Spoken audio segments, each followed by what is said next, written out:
Continuamos en La Venganza Será Terrible. Estamos en Buenos Aires, en el auditorio Caras y Caretas. Les recordamos que el domingo estaremos en Ciudad de Jardín, en el Palomar, y la semana que viene nuevamente aquí en el Caras y Caretas, jueves y viernes.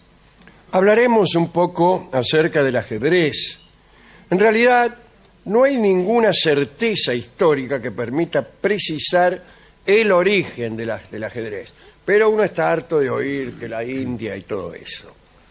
Este juego, paradójicamente, siendo el más complejo, y según algunos el más hermoso, es también el más antiguo. Hace 23 siglos, bajo el reinado de Asoka, en la India precisamente, el ajedrez ya era un juego heredado. Quiere decir que ya se conocía desde hace tiempo, hacía tiempo. Existen remotísimas tradiciones que lo atribuyen a los caldeos, a los persas y a los etruscos. Sin embargo, un papiro hallado en el palacio del faraón Ramsés II en Tebas parece representar al faraón jugando al ajedrez con una de sus favoritas, una partida que debió suceder casi 1000 años antes del rey Asoka. La figura del papiro es rarísima.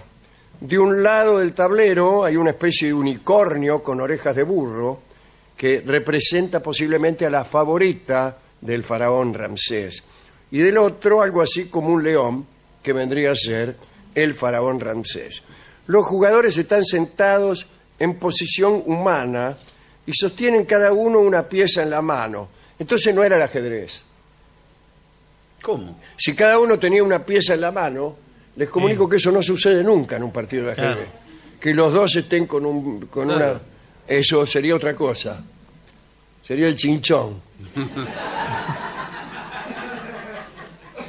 Bueno, los arqueólogos, sin embargo, aseguran que el papiro es satírico, que se trata de una caricatura de aquel rey casi divino, y cosa que tangencialmente, dice el informe, nos llevaría a otra comprobación. En el año 1178 a.C., la caricatura política ya era un género. En eso consisten los estudios arqueológicos, en sacar conjeturas de cualquier parte. Hoy, por fin, o mejor dicho, hay por fin, una sospecha. Hay, pero hay con H. No, hay, por fin, una sospecha, creo que es hay, una sospecha científica que sitúa el origen del ajedrez en la Mesopotamia. Corrientes, Entre Ríos, No, señor. Misiones. No, en la cuna misma de lo humano, dice aquí. Allí donde Gilgamesh encontró y perdió la flor de la inmortalidad, y el anciano Utnapishtim, que era una especie de Noé, relató, siglos antes de nacer Moisés, la historia del diluvio. Bueno, allí mismo los arqueólogos desenterraron unas piezas de barro cocido cuyas enigmáticas formas admitirían la siguiente conjetura. Si fueran piezas de ajedrez, para mí pueden ser cualquier cosa. Un adorno de barro cocido, Sí. qué sé yo, si eran piezas de ajedrez, Sí, adorno. juguetes, adornos, Muñequito para los nenes. plata, Sí, hasta cosas por de ahí. la pizzería para poner, para que la pizza no se pegue a la caja. O por ahí alguien lo dibujó mal también. Claro. Bueno, si se tratara de piezas de ajedrez, el juego entonces sería muy anterior a la guerra de Troya. Y si fueran, en cambio, piezas de dominó, el dominó sería anterior a la guerra de Troya. Dice... aquí hay un dato.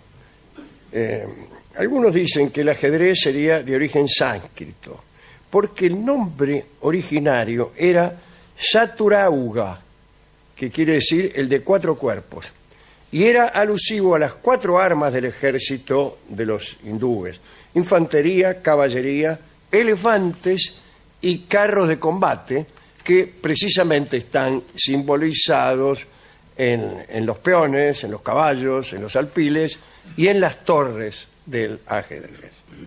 Otros dan un origen legendario al juego. Ese me gusta más. Dice, uno lo puede leer a cada rato esto, ¿no? Parece que un día un soberano, un rey, se vio obligado a empuñar las armas para resguardar la seguridad y tranquilidad de sus súbditos, qué sé yo, ante la amenaza de invasión y ataque preparado por las huestes de un aventurero llamado Barangul. ¿Qué hace Barangul? El choque entre los dos ejércitos fue terrible y ambos bandos sufrieron graves pérdidas. Pero, al fin, las tropas del soberano del rey, consiguieron aniquilar por completo a sus enemigos. Más tarde, el rey pidió los nombres de los héroes muertos y entre ellos se encontró con el de su hijo, Al-Jamín. El soberano quedó destrozado, se encerró en su palacio y no le dirigió la palabra a ninguno de sus colaboradores por mucho tiempo. Pasaba largas horas ante una gran caja de arena, bueno, pensando, ¿viste?, a ver qué podía hacer, y trazando las maniobras que sus tropas habían desplegado en el campo de batalla. Los sacerdotes y sabios del reino no encontraban solución a la desgraciada situación del rey. No sabían qué hacer. Un día llegó al palacio un joven brahmán y pidió ver al rey. Se presentó como Laur Sisa. ¿Qué tal? Sí. Me llamo Laur Sisa. Quería ver al rey. Vengo de la ciudad de Manir. Y enterado de la tristeza del rey, contó que había inventado un juego para distraerlo. Agregó que se trataba de un juego infinito, de un juego del que uno no se aburriría nunca. Y el rey lo recibió. Este muchacho, Laur Sisa, presentó al rey un gran tablero cuadrado dividido en 64 casilleros iguales y sobre él colocó 2 colecciones de diferentes piezas que se movían según reglas establecidas. Bueno, el ajedrez. El rey quedó encantado. En un momento su rostro palideció e hizo notar a los súbditos que la posición de sus piezas en ese momento reproducía exactamente la batalla donde había perdido a su hijo. Intervino Sisa y le dijo: piensa que para lograr el triunfo es imprescindible que sacrifiques a este visir. El visir era una de las piezas, ¿no? Te has empeñado inútilmente en defenderlo, señor, y conservarlo. De ese modo, dice la leyenda, Sisa convenció al monarca de que la muerte de un príncipe es, en ciertas circunstancias, una fatalidad que puede conducir a la libertad y a la paz de un pueblo. Bah, el rey, imagínese. ¿Qué? No sé. Aliviado, dice aquí. Yo no me hubiera aliviado en lo más absoluto. Como el cuento de aquel que lloraba la muerte de un hermano y le dicen: ¿para qué lloras si es inevitable? Y él dijo: por eso lloro, porque claro, es inevitable. Sí. Bien. En este caso, el rey, que parece que de alguna manera se alivió, le ofreció a Laur Sisa una recompensa. El inventor del juego se hizo el humilde y le dijo que no quería nada, no, mire, casi nada. El rey insistió y dice: bueno, ya que insiste, le voy a pedir lo siguiente. Deseo granos de trigo sobre el tablero de juego, pero contados de la siguiente manera: 1 grano por la primera casilla, 2 por la segunda, 4 la tercera, 8 la cuarta, y así, duplicando sucesivamente hasta la última casilla. El rey y los cortesanos, se rieron porque eran ignorantes. Ignorantes. Sí, no se daban cuenta. Dijo: qué poco. Qué barato. Que mirá, un gil. Bien. El rey llamó a los sabios del palacio y les ordenó que calcularan la cantidad de trigo que Sisa pretendía. Al cabo de algunas horas, los algebristas regresaron con el resultado. Y este era el número de granos de trigo: 18,446,744,073,709,551,615. O sea, 18.446.744 billones, 73.709.551.615. Contó bien, ¿no? Sí. Según otros cálculos, las bolsas de trigo necesarias ocuparían una montaña 100 veces más alta que el Himalaya.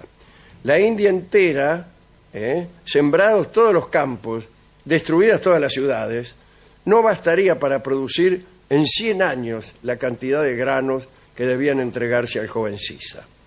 Estuvo bien. Estuvo bien, el tipo ya sabía que su pedido no podía ser satisfecho. Otra manera más simple de dar el número es 2 a la 64 menos 1. ¿Por qué menos 1?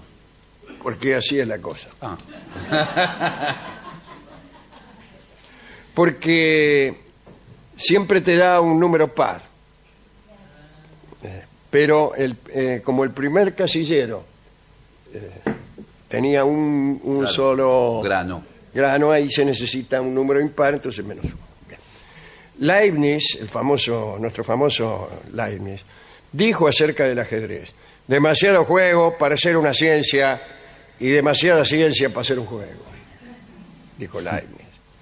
El ajedrez fue amado por grandes artistas, pensadores, científicos, guerreros, ajedrecistas. Y sí. Tolstoy, Alfred de Musset, Freud, Goethe, Schiller, Schumann, Iván el Terrible, Unamuno, Ramón y Cajal, Einstein, Tamerlán, Napoleón, fueron buenos ajedrecistas. Napoleón era más o menos bueno, pero Tamerlán era buenísimo. Según su biógrafo, Ibn Arab Zaha, dice: Tamerlán jugaba al ajedrez porque de ese modo trabajaba su inteligencia. Por esta razón jugaba siempre al gran ajedrez, cuyo tablero constaba de 110 casilleros. A ese juego, para darle color al guiso, le agregaba 2 camellos, 2 jirafas, 2 exploradores, 2 tortugas y un visir, como hemos dicho. Esto es todo lo que quiero decir, pero me gustaría recordar uno de los 2 sonetos que se llaman Ajedrez, escritos por Borges. Tenue rey, sesgo alfil, encarnizada reina, torre directa y peón ladino, sobre lo negro y blanco del camino, buscan y libran su batalla armada. No saben que la mano señalada del jugador gobierna su destino. No saben que un rigor adamantino sujeta su albedrío y su jornada. También el jugador es prisionero. La sentencia es de Omar, de otro tablero, de negras noches y de blancos días. Dios mueve al jugador y éste la pieza. Que Dios detrás de Dios, la trama empieza de polvo y tiempo y sueño y agonía.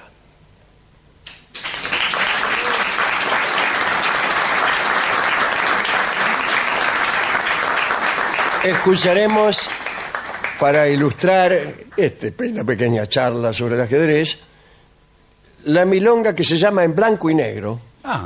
Es una milonga ajedrecística, evidentemente. La canta Alfredo Zitarrosa, esta milonga de Néstor Feria. Para curiosidad de los aficionados, la versión de Zitarrosa es en tono mayor. Sí. En blanco y negro es una milonga escrita en tono menor. Perdón, Tu estropilla de un pelo, yo también como el mejor. Y así, ¿no? Sí. Y Zitarrosa no. Ya la van a ver cómo la canta en tonos mayores. Escuchemos a Alfredo Zitarrosa en blanco y negro de Néstor Feria.